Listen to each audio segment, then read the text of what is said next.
പാലക്കാട് ധോണി ആനത്താവളത്തിലെ കുങ്കിയാന അഗസ്ത്യനു നേരെ കാട്ടാനയുടെ ആക്രമണം. സോളാർ വേലി തകർത്ത് ക്യാമ്പിനകത്ത് കയറിയ ഒറ്റയാനാണ് അഗസ്ത്യനെ കുത്തിവീഴ്ത്തിയത്.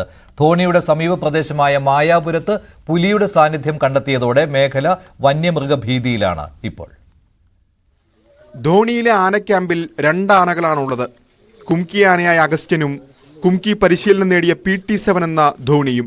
വനമേഖലയോട് ചേർന്നുള്ള ക്യാമ്പ് തുടർച്ചയായി മതപ്പാടൽ ഒറ്റയാൻ ലക്ഷ്യം വയ്ക്കുകയാണ്. ഒരാഴ്ചക്കിടെ 2 തവണ ഒറ്റയാൻ ക്യാമ്പിനുള്ളിലെത്തിയെങ്കിലും പാപ്പാന്മാരും വനം വകുപ്പ് ഉദ്യോഗസ്ഥരും ചേർന്ന് തുരത്തി. എന്നാൽ ഇന്നലെ രാത്രി സോളാർ വേലി തകർത്ത് ക്യാമ്പിനകത്ത് കയറിയ ഒറ്റയാൻ അഗസ്ത്യനെ കുത്തിവീഴ്ത്തി. ആക്രമണത്തിൽ അഗസ്ത്യന്റെ ചെവിക്ക് സാരമായി പരുക്കേറ്റു. ഒറ്റയാനെ ഓടിക്കാനുള്ള ശ്രമത്തിനിടെ വീണ് പാപ്പാന് പരുക്കേറ്റിട്ടുണ്ട്. ആക്രമണ സാധ്യത കണക്കിലെടുത്ത് PT7 മറ്റൊരിടത്തേക്ക് മാറ്റിത്തളച്ചു.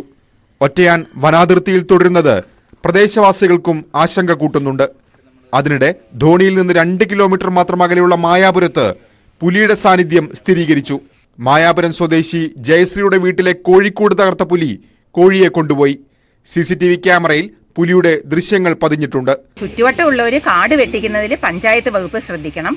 കൂടാതെ ഇലക്ട്രിക് ഫെൻസിങ്, കൃത്യമായ മെയിൻ്റനൻസ് ഫോറസ്റ്റ് ഡിപ്പാർട്ട്മെൻറ്റ് ശ്രദ്ധിക്കണം.